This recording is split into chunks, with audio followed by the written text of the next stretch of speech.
I am weird. That's right. I'm different. I am unique. So is everyone, right? Yes.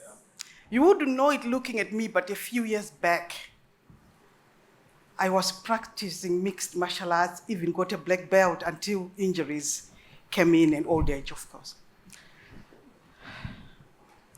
I jump out of planes for fun, although I'm scared of heights. That's how I live. I've accepted my identity and embraced my weird. But I wasn't always like that. Have you ever felt alone, like you don't fit in, like you stand out, even with your family? Lonely in a crowd. That was me. I always felt like that. It didn't help that I was born in a small village in Africa, in Zimbabwe to be precise. And I was born illegitimate in a time when that was taboo.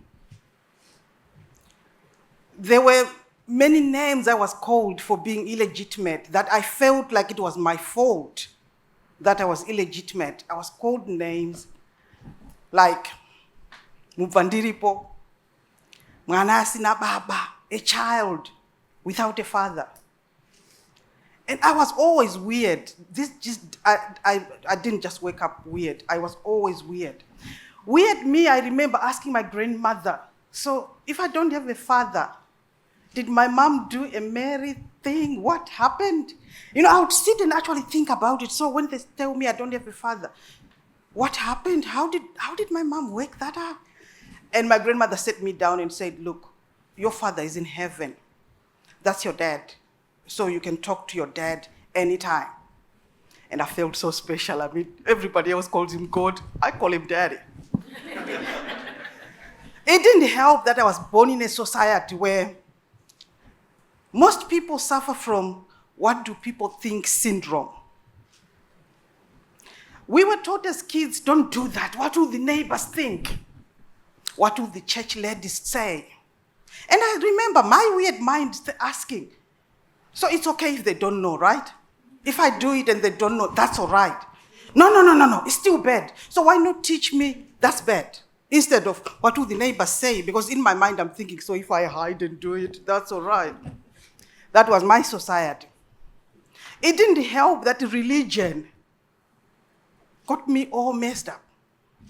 Religion scared me with hell. You do this, you go to hell. That is a sin. You can't do that. And everything, our ancestors, everything, that's evil. And I remember asking the church, we used to go to Salvation Army. They're called captain. The leader was a captain. And I remember asking him, so captain, so if I die praying and good with God, do I then turn evil? Because if you say my ancestors are evil, does that mean they died good and then got evil in death? And why am I praying to the God of Abraham? What happened to the God of Debrah? I remember I was only 6 years old and he said, go play with the others. And as I walk away, he said to my grandmother, that one is a bit different. And my grandmother said, yeah, she's special. And I thought special was nice. I didn't know special was nice. My society was such that women did these roles, is set in stone. Men did these roles, is set in stone. And I remember sitting there thinking, so if women cook, women do A, B, C, D, so if there are no women, are you going to starve? I remember asking my grandfather, granddad, if there were no women, would men then die? And he said, no, I can cook. I said, well, if you can cook, why don't you? Sometimes. Because my grandfather worked as a chef as well. He was now retired, but he worked as a chef. So I remember asking him, well, if you can cook, why don't you cook? And because men don't cook. Who wrote these rules? Who said? And why do people just follow quietly? I was also born in a continent ravaged by colonization. The way colonization worked, it worked perfectly. The way it worked was they stripped us of identity. Okay, you are nothing. You now belong to me. Forget you. And by the time I was born before independence, so it was still going on. I was born to a people confused, to a people looking for validation. That confused my mind. I was always questioning, why do this? Why is it done that way? As a result, I was an outsider. As soon as I finished my GCSEs, I got married because I thought, well, I don't belong to my family, I don't belong to anyone. I can create my own little tribe. I was only a teenager. It was a bad mistake. It wasn't good. I thought I loved him, he completed me. I mean, this guy was lovely. But it got violent because my weird mind questioned. He said, you are a woman, you're supposed to cook for me. I was like, hell no. You've got hands, you can cook for yourself. And he wasn't happy. I mean, he was brought up that men don't do this, and so your wife should do this. And the wife was like, no, not this wife. I had to leave. I'd reached the end of the cliff. And it was either I stay and die slowly or I get out. So I decided to get out. I left with a child, a little baby, just turned 18. I then sat down and felt the anger, the sadness of everything that had gone on. In my head, I knew I had to sort my life out. How? I prayed. I went to counseling. I spoke to people, but it was inside. It was up to me to work it through. I wrote things down. I started writing. I wrote anger. Where did it come from? Who caused it? And how can I get rid of it? The person I had to forgive the most was me.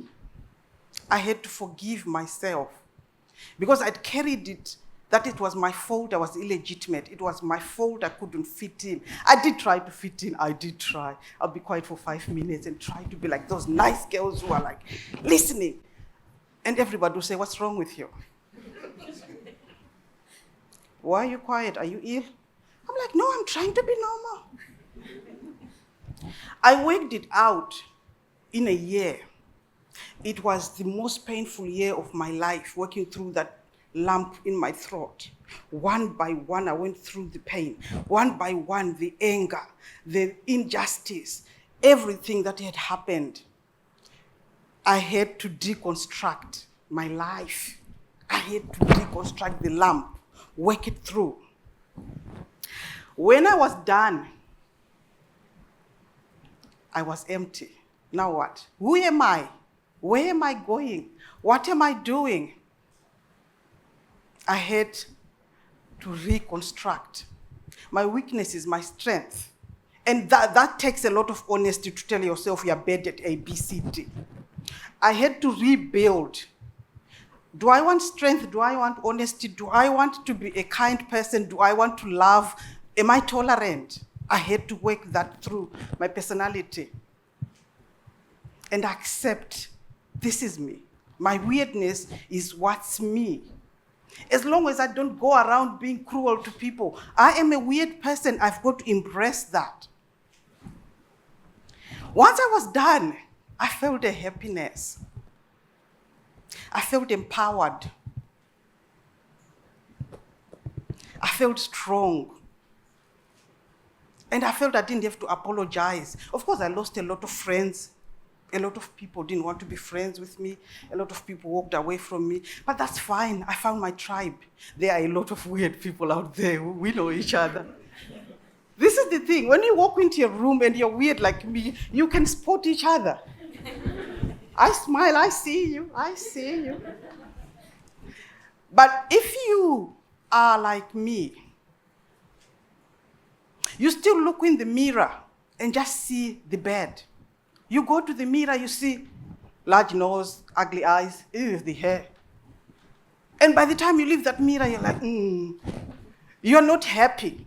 I look in the mirror, I see beautiful, amazing. Let's go. I know I'm not, but I am. Inside me, I am a happy person. If you're still that person, there are 3 steps that you can take. Deconstruct.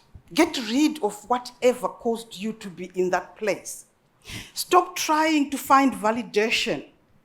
Stop making excuses for you. As long as you are not being cruel to people, be you.